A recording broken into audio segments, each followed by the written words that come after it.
안녕하세요. 만나서 반갑습니다. 역사가 김영준입니다. 병법사 제15부. 오늘 이 시간에는 조선 전기를 풍미했던 전술체제인 오이진법을 주제로 여러분들과 같이 이야기를 나눠볼까 합니다. 우리가 영화나 드라마 같은 걸 보다 보면요. 전투씬이 나오죠. 그러면은 병사들이 어떻게 합니까? 창칼을 들고서 와 하고서 돌격하고 그 다음에 막 화살 날리고 이런 장면들이 많이 나오는데 이런 걸 보다 보면 어떤 오해를 하기 쉽냐면은 옛날 군대는 그냥 창칼 들고서 가서 싸우면 되나 보다. 그냥 활 쏘면 되는가 보다. 이런 식으로 오해를 하기가 굉장히 쉽다라는 거예요.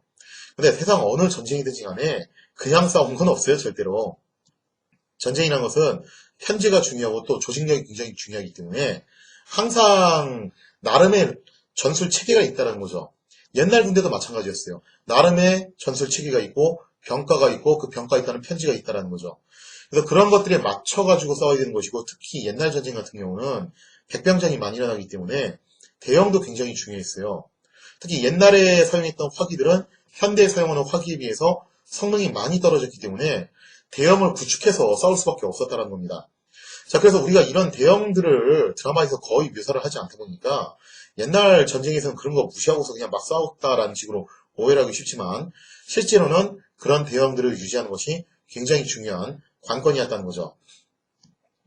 다만 이제 드라마나 영화 같은 경우에는 상업성이라든가 이런 것들을 좀 생각을 해봐야 되기 때문에 그런 것들 일일이 다 구현을 하기가 힘들죠.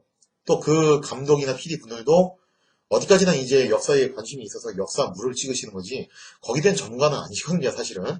근데 그거를 정확하게 표현하기가 만만치 않은 것도 사실이긴 해요.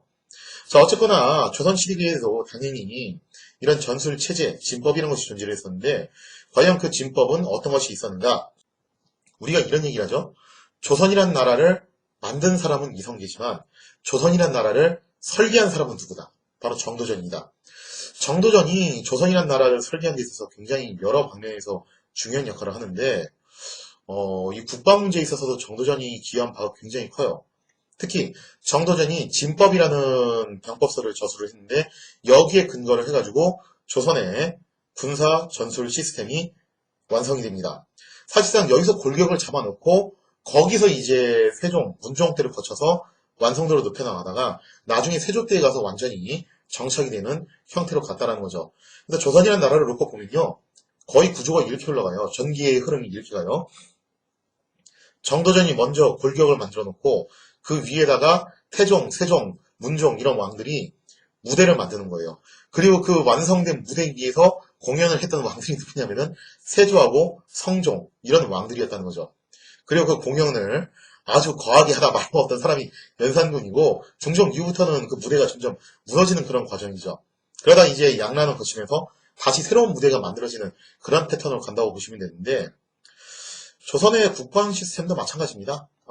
정도전의 진법에서 먼저 골격이 만들어지고 세종 때에 완성도를 높여나가다 나중에 문종 때 가서 오이진법이라는 체제로 사실상 완성이 돼요. 그리고 완성된 이 오이진법의 체제를 가지고서 세조가 팽창정책을 펼치게 되었다는 거죠. 자, 그러면 이 오이진법이란 무엇이냐? 조선의 중앙군이 5위로 나눠져 있다는 것은 알고 계시죠? 전기에는 5위고 후기에는 5군형입니다. 자, 그래서 여기서 5위진법이라는 것은 조선 전기 중앙군의 5위가 사용했던 훈련법이라는 이야기인데 물론 조선의 특징이 그래요. 후대에 나중에 5군형의 핵심으로 등장하는 훈련도검도 그렇지만 중앙군이 이런 식으로 훈련을 하면은 지방군의 경우 다른 식으로 훈련을 한 게 아니라 지방군도 마찬가지로 중앙군의 훈련 방식을 차용해서 한다는 거예요. 그래서 우리가 조선시대의 군사훈련법이나 전술체제를 이해를 하려면은 중앙군을 먼저 이해를 해야 돼요. 그래서 중앙군을 이해를 하면은 100% 그대로 카피한 건 아니겠지만 어느 정도 지방군도 이거하고 유사한 형태로 작전이나 전술을 실행했구나는 것을 우리가 미뤄 짐작해 볼 수 있다는 거죠. 자, 기본적으로 5위는 이런 식으로 구성이 되어 있습니다. 가장 꼭대기에 대장군이 있고 그 밑에 가장 기초 작전 부대라고 부를 수 있는 5위가 있죠. 5위의 장들을 위장이라고 부르는데 이 5위라는 것은 요즘으로 치면 한 4단급 규모라고 보시면 돼요. 자, 그 다음에 그 5위 밑에는 각 위 밑에는 5개의 부가 있습니다. 그래서 전후, 좌우, 중앙까지 해가지고 5개의 부가 있고 이 각 부를 통솔하는 사람들을 부장이라고 이야기를 하죠. 그래서 5부장들이 있는데 이 5부 같은 경우는 요즘식으로 따지자면 대략 한 연대급 정도 규모가 되고요. 자, 그 다음에 각부 밑에는 통이 있어요. 통은 4개가 있는데 4통이죠. 이것은 가장 최소 전술단이라고 보시면 됩니다. 이 4통의 경우 요즘 현대식으로 따지자면은 대대급이라고 보시면 되는데 이 4통이 어떻게 구성이 되어 있냐면은 기병 둘에 보병 둘로 되어 있어요. 즉 기병 2통, 보병 2통인데 이걸 가지고서 이렇게 보시는 분들이 계실 수 있을 것 같아요. 그럼 조선이라는 나라는 기병과 보병이 동일한 비율로 있었던 밸런스형 그런 군대였다. 라고 오해하실 수 있는데 잘 생각하셔야 돼요, 이거. 이 시대의 기병은요, 현대의 탱크하고 똑같아요. 그렇기 때문에 기병 둘에 보병 둘이라는 것은 서로 밸런스를 맞춘 형태가 아니라 어디에 초점이 맞춰져 있는 거냐면은 기병에 초점이 맞춰져 있다는 거예요. 이거를 현대식으로 풀어서 해석을 해드리자면은 탱크 5대에 보병 5명이라고 칠게요. 주력이 뭐예요, 그러면은? 탱크 한 대하고 보병 한 명이 같지가 않죠, 절대로 그 전력 차이가. 엄연한 전력의 차이가 있기 때문에 탱크 5대에 보병 5명이면은 당연히 탱크가 주력인 겁니다. 마찬가지예요. 조선의 오이진법에서 핵심 주력이 누구냐라고 하면은 기병과 보병이 동일한 숫자의 비율로 있다라고 하지만 현재는 그렇게 되어 있지만 동일한 숫자의 비율이라는 것은 사실상 어느 쪽이 핵심이라는 거냐면은 기병이 핵심이라는 겁니다. 즉 당시 사람들도 기병 1명의 전투력을 보병 5명이서 많게는 10명까지로 봤어요.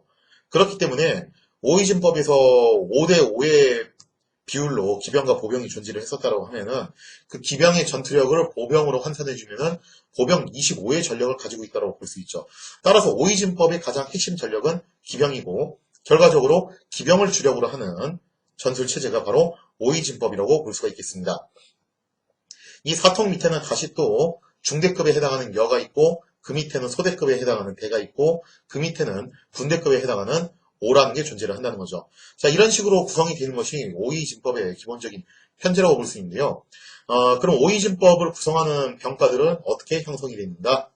거기에 대한 이야기는 사료를 통해서 구체적으로 살펴보도록 하겠습니다.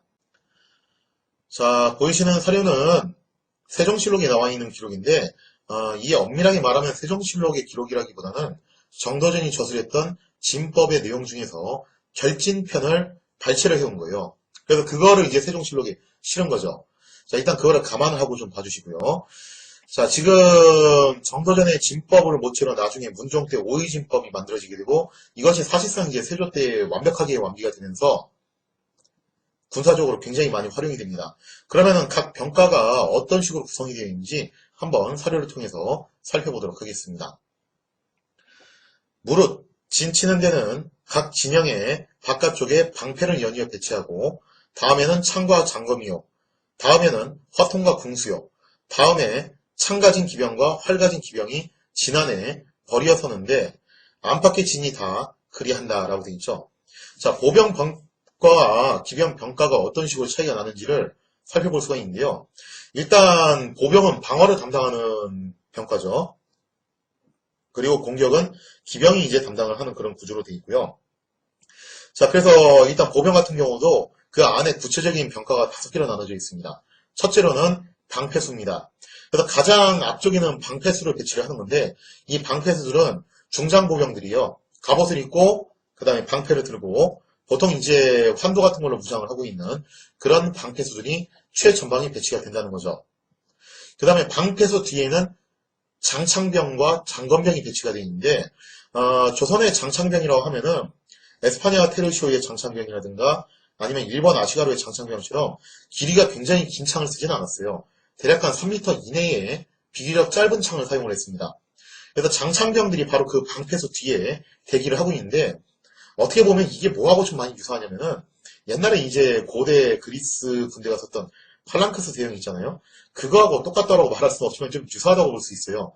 차이가 있다면은 고대 그리스 군대의 팔랑크스 대형은 창과 방패를 같이 집어서 싸우는 거라면은 조선의 보병들은 좀 병과가 나눠 있었다는 거죠. 방패만 쓰는 병사하고 창만 쓰는 병사하고 나눠서 이제 2인 1조로 그렇게 구성이 되어 있다고 볼 수 있습니다.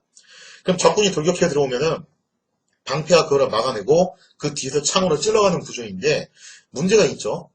창과 창 사이로 비집고 들어오는 놈들이 꼭 있어요, 보면은. 그럼 이걸 누가 처리해 주는 거냐면은 바로 그 뒤에 있는 장검수들이 처리를 해주는 겁니다. 다만 여기서 말하는 장검이라는 게 뭘 말하는지는 좀 정확하진 않아요, 이게. 그래서 여기서 설은 되게 분분한데, 일단 단순히 길이가 굉장히 길었던 칼을 의미하는 것이다라는 의미도 있고, 또 어떤 분은 이런 견해를 제시하기도 하더라고요. 뭐 청룡도 같은 그런 이제 형태의 무기 있잖아요, 그죠? 그런 무기들이 아마 이거지 않겠냐라는 견해도 있는데, 아무튼 여기에 대한 견해는 좀 여러 가지 견해가 있고요. 자, 그래서 기본적으로 보병들의 방어 시스템은 방패수가 앞에서 막고 장창병이 찌르고 그 사이를 비집고 들어오는 것을 장검수가 처리를 하는 방식이라고 볼 수 있습니다. 자, 그리고 그 뒤에는 화통과 궁수가 배치되어 있는데, 화통은 총통병이죠. 그리고 조선이 자랑하는 궁수들이 제일 뒤에 배치되어 있습니다. 왜 궁수가 제일 뒤에 배치가 되어 있냐면은, 궁수는 곡사무기예요. 그렇기 때문에 제일 뒤에 배치돼서 활을 쏴도 별 문제는 없다는 거죠. 그럼 화통의 경우에는 개인 확인 총통, 보통 이제 승자 총통이나 이런 것들을 종류를 들고서 싸우는 병사들인데, 그럼 이 화통의 경우에는 직사로 나가는 건데 이렇게 뒷열을 쳐도 되냐? 당연히 총통병은 발포를 할 때는 앞으로 나오는 겁니다. 앞으로 나와서 발포를 하고 뒤로 빠지는 그런 방식을 쓴다라는 거죠. 자, 이렇게 해서 보병이 진영을 갖춰서 싸운다면은, 기병은 어떤 식으로 병과가 구성되어 있냐? 기병은 크게 둘러 나눠져 있습니다. 창 가진 기병, 기창병이죠. 그 다음에 활 가진 기병, 기사병입니다. 그래서 기창병과 기사병으로 나눠져 있는데, 기창병과 기사병의 비율은 어떻게 되어 있냐면은, 보통 기창병이 40%, 기사병이 60%의 비율을 차지하고 있다는 거죠. 그래서 이 기창병과 기사병의 전략은 어떤 식으로 싸우는 거냐면은, 기창병이 정면에서 적군을 돌파해 가면은 기사병이 양익을 따라가면서 적을 교란하는 그런 역할을 하는 게 바로 기병의 기본적인 전술이라고 볼 수 있습니다. 그래서 여기서 좀 대충 눈치채신 분들이 계실 수 있는데, 기본적으로 조선군의 시스템이 뭐냐면은 보병이 방어를 담당하고 기병이 공격을 담당하는 그런 방식이라는 거죠. 그래서 결정타를 날리는 것이 기병이기 때문에 사실상 오이진법은 기병을 이용해서 적군을 초토화시키는 기병 초토화 전술의 일종이라고 보실 수 있겠습니다. 자, 근데 여기서 기병의 경우 또 다르게 운영하는 형태의 기병이 하나 더 있는데요. 그게 뭐냐면은 유군이라는 거예요. 1,000명 중에서 200인을 나누어 유격군을 삼았는데 항상 그 군에 후견에 있게 한다. 무릇 행군하고 결진하고 전투할 때 의병을 세우는 일, 보충을 하는 일, 척후로 하는 일들을 모르지 이 유격군의 책임으로 한다. 그러니까 이 유격군들은 대개 이제 경장 기병들이에요. 근데 이 경장 기병들을 운영을 하면서 어떤 식으로 이제 싸우는 거냐면은 정찰을 한다든가 아니면 복병을 갖다 설치한다든가 혹은 수색을 한다든가 혹은 어딘가를 지원을 한다든가 아니면은 적의 테러를 차단하거나 아니면은 아군의 테러를 확보하는 그런 역할을 하는 일종의 유격대의 역할을 한다는 거죠. 그래서 앞서 설명드린 기창병과 기사병의 경우에는 중장 기병들이라면은 여기에 나오는 유격군들은 대개 경장 기병으로 볼 수가 있죠. 자, 이렇게 해서 전반적으로 오이진법은 유격군이 정찰 수색, 그 다음에 매복이라든가 아니면 후방 지원, 그 다음에 테러 차단 이런 임무들을 해주면은 보병들이 방어를 담당하고 기병들이, 중장 기병들이 공격을 담당하는 형태로 구성이 되어 있다는 것을 우리가 볼 수 있습니다. 자, 그럼 이 중에서 핵심 주력이 사실상 기병이라고 얘기를 했는데, 그럼 기병들의 훈련 방법은 어떤 것이었나? 조선시대 기병들이 어떤 식으로 훈련을 했냐? 사실 조선시대 기병들은 훈련을 되게 빡세게 받았어요, 진짜. 이게 세조 때 완성되었던 삼갑진법이라는 게 있는데, 이걸 통해서 기창병과 기사병이 어떤 식으로 훈련을 했는지를 미뤄 짐작할 수가 있죠. 자, 삼갑진법의 내용이 따르면은 훈련을 할 때 부대를 크게 셋으로 나눠요. 갑, 을, 병 이렇게 세 개의 부대로 조를 구성을 하는데 이 세 개의 조가 어떤 식으로 하는 거냐면은 연병장이 있으면 연병장에 이렇게 삼각형 모양으로 배치를 해가지고 서로 뺑글뺑글 도는 겁니다. 뺑글뺑글 돌면서 상대방이 뒤를 잡는 거죠. 일종의 도구 파이팅 방식으로 훈련을 했다고 보실 수가 있는데요. 기창병의 경우에는 창 끝에다가 두꺼운 가죽을 감싸가지고 사람이 다치지 않게끔 보호를 했고, 기사병의 경우에도 마찬가지로 화살초 끝에다가 두꺼운 가죽을 감아가지고 사람이 다치지 않게끔 그렇게 안전장치를 해놓고 그 끝에다가는 붉은색 물감을 적셔놓습니다. 그러면서 도구 파이팅 방식으로 나는 뒤에서 날아오는 화살과 창을 피하면서 앞에 사람 등을 공격하는 거예요.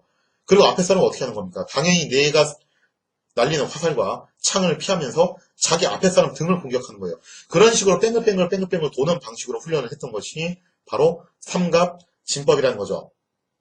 자, 이렇게 삼갑진법이라는 방식을 통해서 당시 이제 기창병과 기사병들을 훈련을 시켰고, 그 다음에 특히 기사를 굉장히 조선에서는 중요시 여겼는데, 말을 타고서 활을 쏜다라는 것을 훈련을 굉장히 강도 있게 시켰던 것이 조선이라는 나라였어요.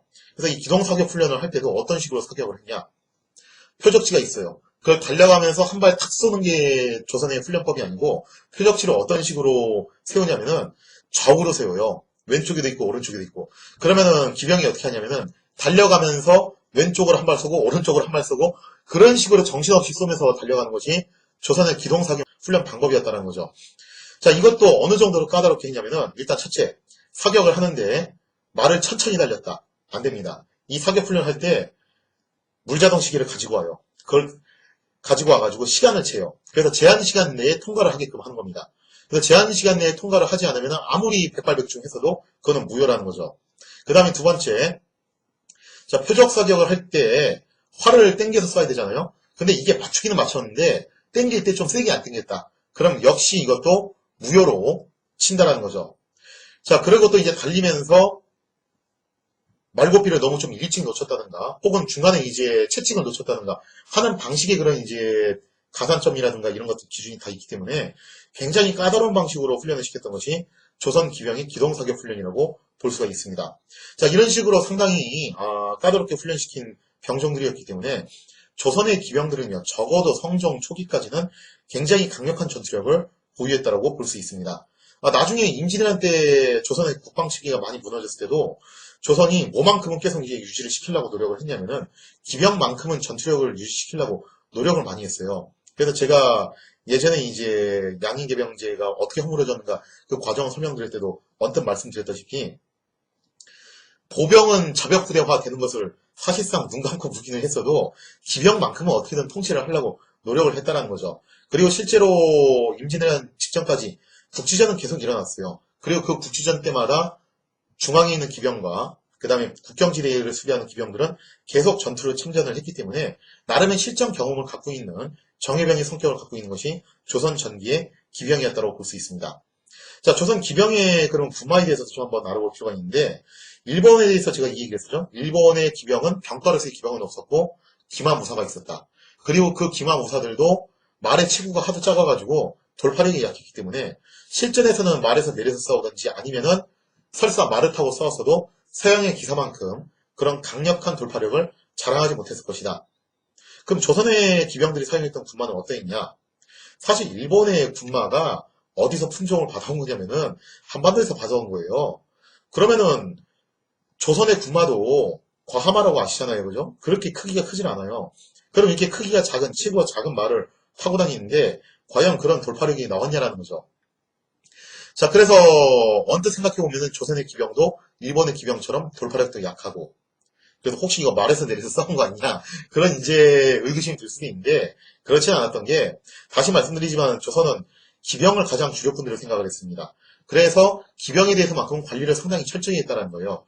이거는 군마도 예의는 아니었어요. 그 군마를 전통적인 과마를 쓰기도 했지만 세종 때 가면은 이 군마에 대한 품종 개량 시도도 굉장히 많이 이어져요. 그래서 중국에서 수입한 덩치가 큰 대마들을 가지고 와서 토종마라고 교배를 해가지고 새로운 형태의 말을 개발하려고 노력을 했었고, 나중에 이제 아예 국경지대에서는 중국을 통해서 페르시아산의 대마들을 꽤 많이 수입을 해옵니다. 그래서 조선의 중장 기병들의 경우에는 이런 대마들을 타고 다니는 경우도 꽤 많이 있었다는 거죠. 그런 점에서 조선의 기병이 일본의 기병과는 분명히 차이가 있는 길을 걸었다는 거죠. 자, 그래서 이런 식으로 이제 기병의 훈련법이 만들어지는 건데, 그럼 전반적으로 이렇게 만들어진 오이진법 체제가 실제로 어떤 식으로 가동이 되었는가, 한번 전술 배치도를 통해서 살펴보도록 하겠습니다. 자, 자료를 보시면요, 오이진법에 있는 방진도인데, 사실 오이진법에는 여러 가지 진영이 있어요. 그래서 꼭 이것만 있었다라고 말씀드리는 건 아니고 여러 가지가 있는데, 그 중에서 가장 심플하고 표준적인 게 무엇이냐라고 하면은 요 방진도를 이야기를 한다는 거죠. 그래서 그림을 보시면은 꼬부랑 글씨가 되게 많죠, 그죠? 글자 크기도 작은데다가 글씨가 이제 다 한문이다 보니까 여러분들이 이걸 보면서 저게 뭐야 하면서 넋이 나간 분이 계실 수도 있을 것 같아요. 그래서 제가 보기 편하게 다 색깔과 기호로 나름의 표시를 해놨습니다. 빨간색 동그라미는 보전통인데, 보전통은 뭐 하는 애들이냐면은 공격형 보병들이에요. 그 다음에 파란색 동그라미는 기전통인데, 기전통은 공격형 기병이죠. 그 다음에 빨간색 네모칸은 보주통인데 방어형 보병이고, 그 다음에 파란색 네모칸은 기주통인데 방어형 기병입니다. 그 다음에 노란색 동그라미는 육군, 즉 아까 말씀드린 그런 유격 부대를 말하는 거고, 보라색 네모칸은 지휘부고, 그 다음에 초록색 동그라미는 뭐냐면은 문인데, 이 문이 뭐냐면은 교통로예요. 그러니까 문이라고 해서 진짜 나무로 설치한 그런 문을 말하는 게 아니라 정확하게는 일종의 교통로를 말한다는 거죠. 자, 그러면은 오이진법이 어떤 식으로 구성되어 있나, 오이진법의 방진도의 실질적인 구성 상황을 한번 구체적으로 설명을 해드리도록 하겠습니다. 우선 그림을 보시면 가장 외곽에 네모난 게 길다란 게 총 4개가 보이시죠? 여기가 바로 최외곽을 방어하는 보병들이 있는 곳인데 바로 보주통이 있는 곳입니다. 즉 보주통이라는 것은 방어형 보병이라고 했죠. 이 보주통들은 아까 전에 제가 보병들의 구성을 설명드렸다시피 가장 1열에는 방패수, 그 다음에 2열에는 장창수, 3열에는 장검수, 그 다음에 4열에 총통, 5열에 궁수가 서 있으면서 이렇게 사방을 에워싸는 형식으로 방어라인을 형성을 한다는 거죠.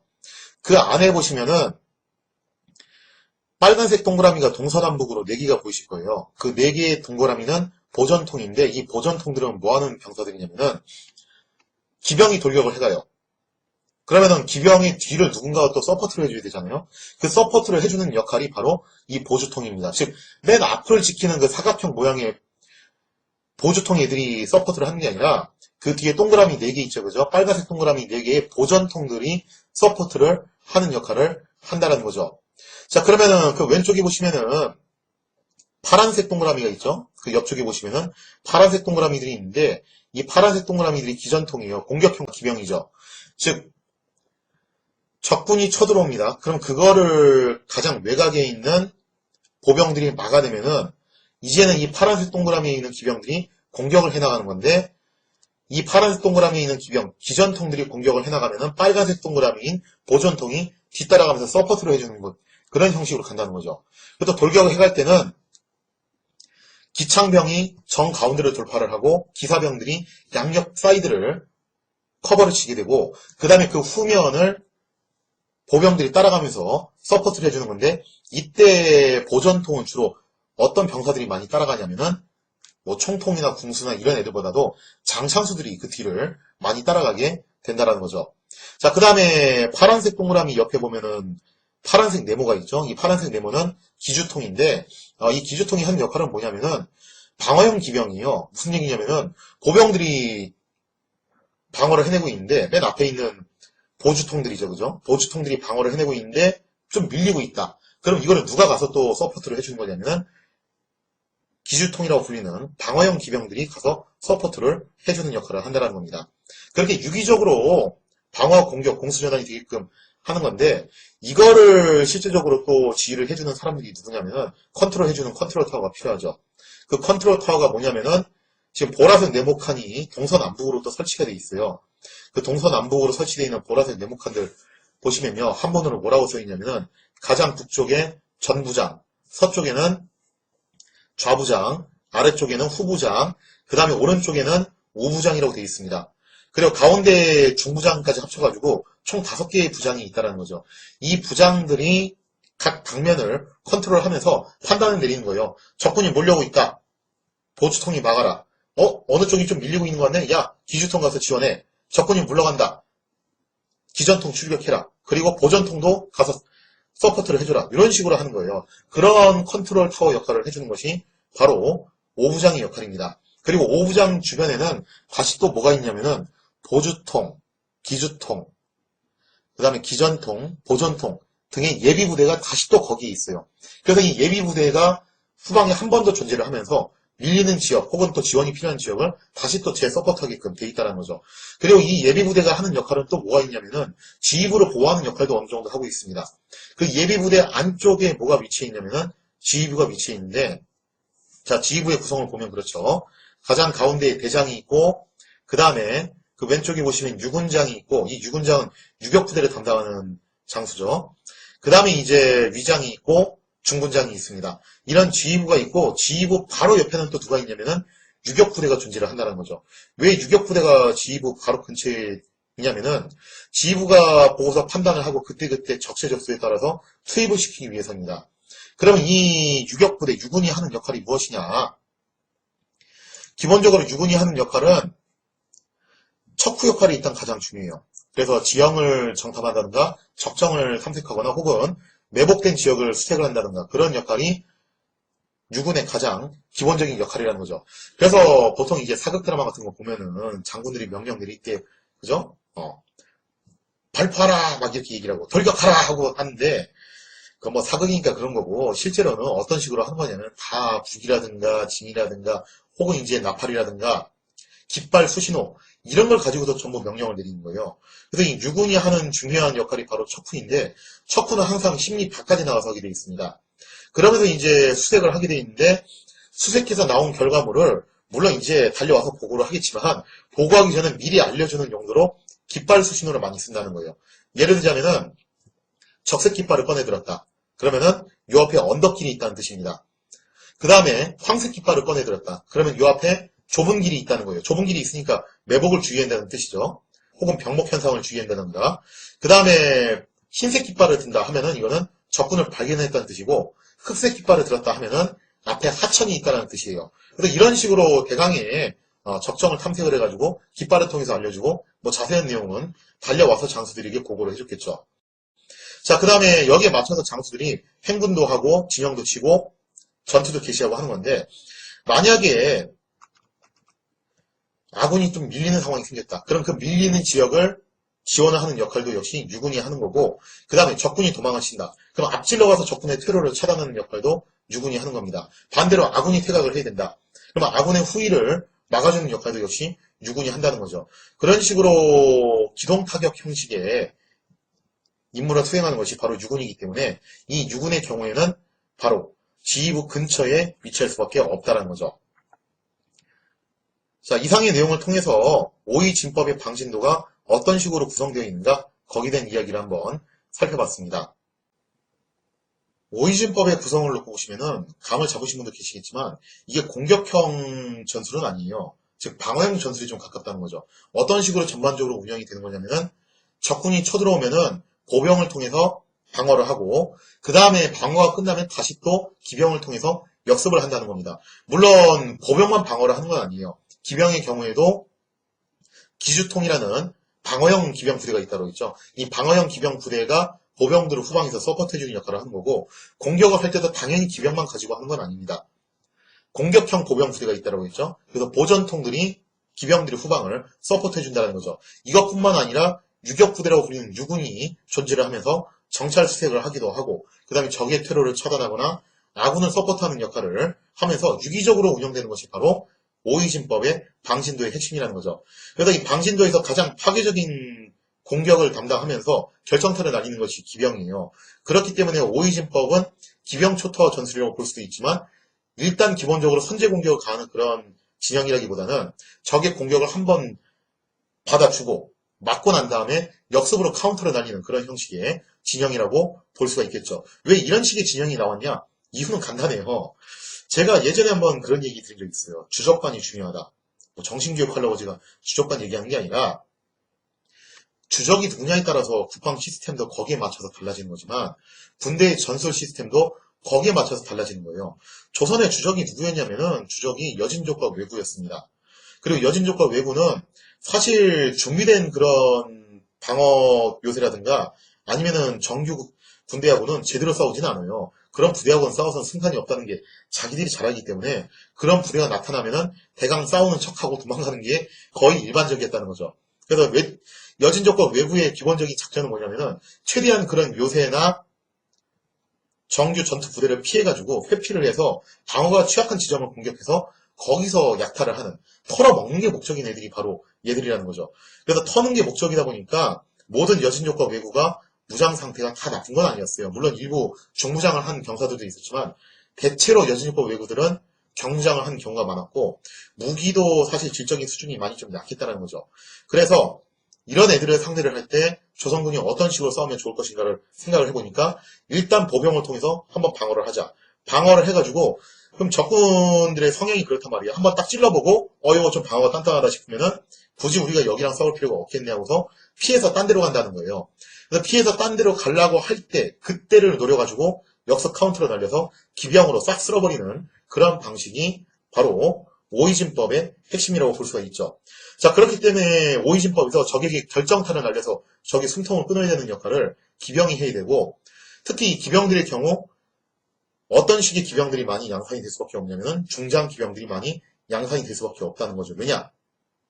여진족과 왜군은 상대적으로 무장이 빈약하기 때문에. 그럼 반대로 무장 상태가 튼튼한 중장 기병들을 이용해서 일당백을 양성하는 거예요. 그래서 이들을 통해서 적군을 추격해가지고 격파를 하는 그런 방식의 전투를 선호할 수밖에 없다는 겁니다. 자, 그래서 조선의 전술체제를 놓고 보면은 결과적으로 어떤 방향으로 자꾸 흘러갈 수밖에 없냐면은 보병보다는 아무래도 기병이 계속 중심이 될 수밖에 없어요. 그리고 그 기병은 경장 기병보다도 중장 기병이 중심이 될 수밖에 없는 그런 체제로 계속 흘러가게 된다는 거죠. 분위기가 점점 그렇게 형성이 된다는 겁니다. 여기에 한 가지 더해서 조선의 국방 시스템이 붕괴가 되면서 보병들이 사역부대가 됐다라고 했죠. 그나마 기병들은 어떻게 해서든 전투력을 유지하려고 노력을 했지만 고병들이 서역부대화 되게 되면서 나중에는 어떤 상황이 생기냐면은 임진왜란 직전이 되면은 사실상 말이 좋아서 이 오이진법이 운영이 이렇게 됐다라고 하는 거지 이거는 어디까지나 성종 초기까지 그랬다라는 거고 임진왜란 직전쯤 가면은 오이진법에서 고병은 거의 믿을 수가 없는 존재가 된다는 거죠. 즉 기병만 그나마 좀 정상적으로 운영할 수 있는 병종이 되는 거고 고병들은 꼬다는 보리차로 마냥 있으나 마나한 그런 병사들로 전락을 해버렸다는 겁니다. 이게 임진왜란 직전에 조선군이 가지고 있었던 가장 치명적인 문제점 중 하나였다고 볼 수 있습니다. 자, 그러나 기병들의 경우는 여전히 상당한 전투력을 유지하고 있었는데 조선의 기병들이 어느 정도 전투력을 발휘를 했는가 그거를 볼 수 있는 아주 좋은 사례가 있습니다. 왜 신립이 그렇게 탄금대에 진을치면서 기병을 믿었는지를 이걸 보면 알 수 있어요.